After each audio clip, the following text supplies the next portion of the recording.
Hey everyone, this is Jane with Barlow Herbal, and happy Sunday, August 25th of 2024. Now has been another busy week in the year of 2024. I think we're all used to the daily big announcements and events changing, even just looking in the political arena, all of the things that are happening. And I think that it's interesting because during this year especially, with so many big things happening, we're just kind of getting used to it. We're getting used to these big timeline shifts. We're getting used to all these big events happening. And then it's just kind of like, okay, what's next? Okay, and then what's next? And things that are really pivotal and life-changing, typically sometimes in our own lifetimes, back when, is now, okay, that happened last month. And that is, let's move on because there's another big thing that's happened. So I think that we just need to stay paying attention, and we need to be really strategic. And this is something that I've found in my own life that I have had to shift as a person in many different areas, and things that I would never dream I would have had to shift. And so in my journaling this week, I wrote down two main questions for myself because I think this is really important for people who tend to be very empathetic, very compassionate, and even a bit of a sacrificer. Because I personally am a person who was raised along with almost all of my siblings this way, and especially my sisters, because I think it is very cultural, and even maybe there's a religious aspect to sacrificing. And I'm not talking about what a mother sacrifices for her children or something like that. I'm just talking about when you're kind of taught to sacrifice your needs for the needs of others, where it becomes an unhealthy thing. So I asked myself at the beginning of this week's journaling, this two big questions. The first one, is it better not to care? And you kind of, from my own experience, when you care more about someone else, more about someone else's outcome than they care, at what point does it become unhealthy? Like, say for example, you have a sibling or a spouse or even a parent whose health is not that good, and you could see the things that they need to do different. And maybe if you're close to them, say like in the aspect of a spouse, and you don't want to nag them, but you know that you care about them, and it's like you try to, you find yourself getting in a bunch of angst and upset, maybe anger, maybe just it's very frustrating, and sometimes you can't sleep because you care so much about this person and you watch them make bad choices that it no longer serves you. It just doesn't serve you. And I think when I wrote this, is it better not to care? I sometimes find myself caring about what choices other people make, that I know they could be making better choices, and I let it affect me more than it should, when in reality, they should be the ones that care more about their health, their finances, their bad job situation, whatever it may be. So then I wrote this: what if you care more about someone else's outcome than they do? We are conditioned from a young age to sacrifice more than we should. And I wrote that down because this is very, very true for me. And what's been really interesting, in the last couple of months, I have been able to, it's the weirdest thing, but I've been able to sever that piece of me that cares about someone else's outcome than they care about. And where you get to a point where you kind of go, you know what, it hurts me more to care about something more than you do. And that might sound wacky, but if you're a person who can relate to this, then you probably know exactly what I'm talking about. So here's what I wrote. Are we conditioned from a young age to sacrifice more than we should? There's a difference between service and sacrifice. And like I said at the beginning of this, it's different than what we sacrifice as a parent, not just as a mother, but as a father too. I think we sacrifice things for our children. And I think we sacrifice things for our grandchildren. Sometimes we sacrifice things for a sibling, and there's a difference between that word sacrifice and the word service. So we can still be of service to others without that element of self-sacrifice where it actually hurts us more. So what if it's more important than ever to what you allow into your space, your physical space, and into your mind and your emotions? To me, it's more important than ever to be more strategic about these things. And then the second big question I asked myself this week, is it better not to know? Okay, now that's a big question because I've never been a person who believes it's better to put your head in the sand. And so when I wrote that, I think that just with everything that the world has been through since 2020, and this has been going on, there's been things going on with humanity, with the things that we've been told that are true, that are not true, with things that we've been lied about, our food industry, alcohol, the pharmaceutical industry. Like there's so many things that have been built up and we've been lied to about that, and that has come into a big kind of spotlight on it, especially since 2020, when I believe there was a start of a great awakening that I think is continuing absolutely till today. So because as a person who has found myself in a lot of angst over some of this stuff, you kind of go, is it better not to know? And I, when I ask myself that question on a deep level, the answer is, of course, no. It's better to know. It is better to know. And then I wrote this: what do we need to do with new information?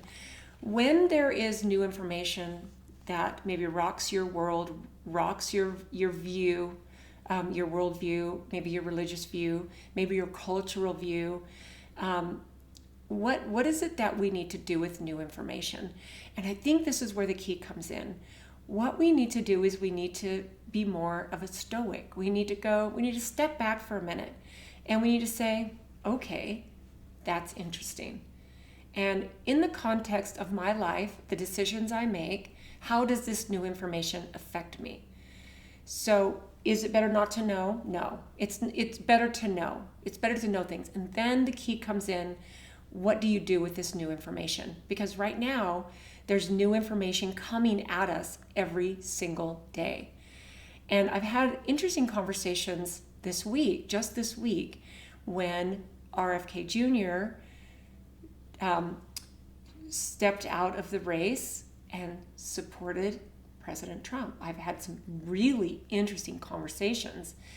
And what I found, because I asked myself these at the beginning of the week, but what I found is that when new information comes out, you simply get to take a step back and take a breath, and you get to look at it from eyes that are not just blinded. This is super triggering. Now for me, because I've been on a path of awakening since I was a little girl, especially with the parents that I had, and I know I say this all the time, but in particular my dad. My mom was very much raising and giving birth to tons of children, and she was very much supportive, she was involved, but her focus was on raising us, making sure we were fed and clothed and all of that. And my dad is the one who not only brought a religious view into our lives, but he brought a worldview, he kept us abreast of what was happening from his view politically. And it's always been something that I think me and my siblings have appreciated, because when these new things that have been coming out for a lot of people that can be jarring, it has not seemed as jarring. And it also, I can look at it from more of a stoic or strategic point of view. And I think this is where we all need to come from. I would say if you're a person who was absolutely horrified that RFK was now supporting President Trump, I would encourage you to go on and watch the full 48-minute speech he gave, because I think we get world views from little snippets of information that might have been just taken completely out of context. In fact, I will put a link to that 48-minute speech that he gave. It's very moving, especially at the end. And I actually have a very dear friend who's a filmmaker, and I've told you this before, but he made the movie The Real RFK. This is a very dear friend who's a hiking buddy of mine, and he actually is dear friends with RFK Jr., and I've kind of gotten a bird's eye view from his relationship in filming this movie. So anyway, I just think that this is a really important time to not get triggered either way, and to be more stoic and be more strategic. So what do we do with new information that scares us, intimidates us, or overwhelms us? This is where, seriously guys, a journal comes in. This piece of paper, this notebook full of paper has clarified so many moments in my life where I just get to sit down and I get to talk it out to myself, with myself, my higher self. So here's the thing. This is what I wrote after this. The timelines and truths are becoming more evident. It's almost like, think about, the people that have kind of moved out of your life simply because you just don't resonate or vibrate in their energy anymore. This has happened very strongly with me. I lost some very dear, what I consider dear friends in 2020. They didn't like my worldview on masks and, the jab and all that stuff. And they basically took themselves out of my life. And while my initial feelings were that I was hurt, that has now changed. And now, so look at it from a point of view of two trains. And I heard this analogy on, I can't remember exactly which person, but it was on an episode of the Next Level Soul podcast. And the guest talked about two timelines are like two trains. And if you think about it, here's a group of people and here's a group of people, and we're on two different timelines. Now, each group has their truths. So if you have two trains that are going along the same, and they each have their own truths that are different, eventually the trains start going in different directions. But while they're still pretty close together, you can jump from one train to the other train. You're still close enough where you're still in contact. You still have the people on the other train in your awareness. But what is starting to happen on a very high level is these trains or timelines are starting to split, where there's no way you can jump from this one over to this one. The gap is too big, and it won't even be like, I miss being able to go over there. I think the whole analogy of that, if you really think about it, is pretty powerful. So, okay, so, again, this is just kind of a little evolution of my thoughts during this week. I do think it's important to have conversations with people we disagree with. I really do think that this is important. That being said, the fundamentals are so starkly different that I personally prefer to be with and have conversations with like-minded people. I think this is really common, and I think it's becoming more acceptable to say, okay, while we should still be able to have conversations with people we disagree with, there are some issues that I have talked myself blue in the face, and the other person has too, and it's just ended poorly. So at this point, I don't want to try to change someone else's mind. And this goes back to the whole thing. At what point do you stop caring? And I'm not talking about being a caring, loving person. I'm talking about what point do you really care about changing someone else's path and timeline and trajectory? It's not your job to do that. So, like I said, that being said, the fundamentals are so starkly different that I prefer to be with like-minded people. And here's why. So that I can be more creative, I can live my truth, I can become more spiritual, because that is important for me. I can contribute to the collective good, and I can simply be happy. I don't want to spend my days arguing with people. And I think that even if we do have a conversation with someone we disagree with, this is where you become more stoic. You can just you can let what people say as their own opinion just roll past you. It doesn't have to affect you at all. We have to be willing to either be alone sometimes or actively seek out our tribe. I've become, the last few years especially, and it's actually been this way almost my whole adult life. And I would even say as a teenager, growing up in such a huge family, I love being by myself. And this is not all the time. This is not the majority of the time, but I really relish my alone time. My daily walks where I walk my 5-mile loop, I relish those. Sometimes I just breathe and I just let myself walk with my own thoughts. Sometimes I'll listen to different podcasts that I've been wanting to listen to. And there's even places along my walk where there are benches and shade.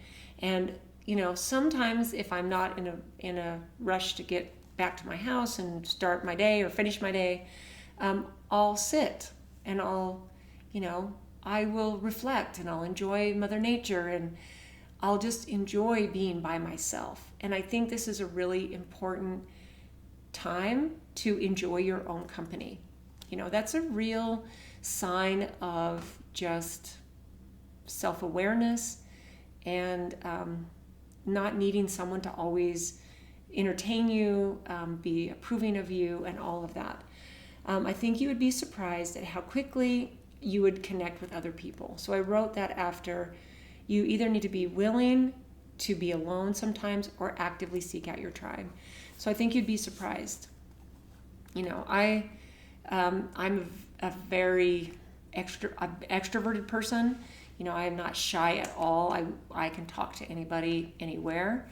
And only the times when I just kind of want to be with my own thoughts are the times when I really don't put myself out there and chat. But there are times when I just want to connect with my fellow humans and find out their stories. And here's the cool thing. If you become a deep listener and a person who doesn't have to say, well, here's this about me, and here's this about me, and here's this about this thing I did.